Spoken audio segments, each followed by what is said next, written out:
أنت أناقو أنجوجنو حكمك وعن دين بلن قاضي يا إن أنا نقبل الدونين إن العبسيو قوري قلم بانكو بدلني maxaa keenay dalka nagu dhagano Kenya inuu taagan yahay meeshii uu taagan yahay أنا أقبل الدونين طريقة صح أنا لك اللي حيو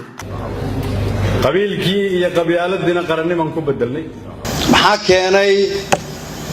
inaan dhexdhexaad ka nahay mustaqbalka ummadda Soomaaliyeed أنا أقبل الدونين إلا يرادو نلاش قيست هذيك لو أدين كردينا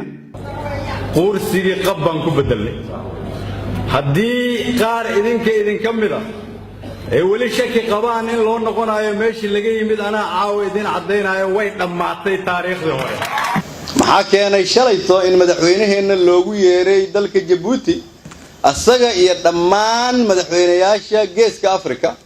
oo dalka walaalaheena oo sharafta leh Djibouti ay soo bandhigeen inta aan anagu madaxda nahay anigoo ku hadlaaya keyga iyo kan madaxweynaha